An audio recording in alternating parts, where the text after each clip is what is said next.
नाझिया इलाही यांच्या विरोधात कायदेशीर कारवाईची मागणी. मलकापुरातील सखल मुस्लिम समाजाचे राष्ट्रपतींना निवेदन. मलकापूर येथील सखल मुस्लिम समाजाच्या वतीने राष्ट्रपती श्रीमती द्रौपदी मुर्मू यांना निवेदन पाठवून भारतीय जनता पक्षाच्या प्रवक्त्या नाझिया इलाही यांच्या विरोधात कायदेशीर कारवाई करण्याची मागणी करण्यात आली. हे निवेदन महाराष्ट्राचे मुख्यमंत्री तथा गृहमंत्री देवेंद्र फडणवीस यांच्यामार्फत सादर करण्यात आले आहे. निवेदनात म्हटले आहे की नाझिया इलाही यांनी विविध माध्यमांतून मुंबईतील सार्वजनिक कार्यक्रमांमध्ये इस्लाम धर्म, हजरत मोहम्मद आणि उमुल मोमिनीन हजरत आयशा यांच्या संदर्भात अक्षरशः व धार्मिक भावना दुखवणारे वक्तव्य केल्याचा आरोप करण्यात आला आहे. अशा वक्तव्यांमुळे मुस्लिम समाजाच्या धार्मिक भावना दुखवल्या जात असून समाजात द्वेष, तणाव आणि तेढ निर्माण होण्याची शक्यता असल्याचे निवेदनात नमूद करण्यात आले आहे.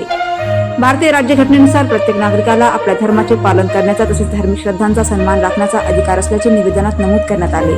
कोणत्याही धर्माबाबत आणि धर्मगुरूंबाबत अपमानास्पद वक्तव्य करणे हे सामाजिक सलोखा आणि राष्ट्रीय एकात्मतेस बाधक ठरू शकते, असेही निवेदनात म्हटले आहे. या प्रकरणाची सखोल चौकशी करून संबंधित व्यक्तीने कायद्याचे उल्लंघन केले असल्यास त्याच्या विरोधात भारतीय न्यायसंहिता तसेच इतर लागू कायद्यानुसार कठोर कायदेशीर कारवाई करण्यात यावी, अशी मागणी सकल मुस्लिम समाज मलकापूर यांच्या वतीने करण्यात आली आहे.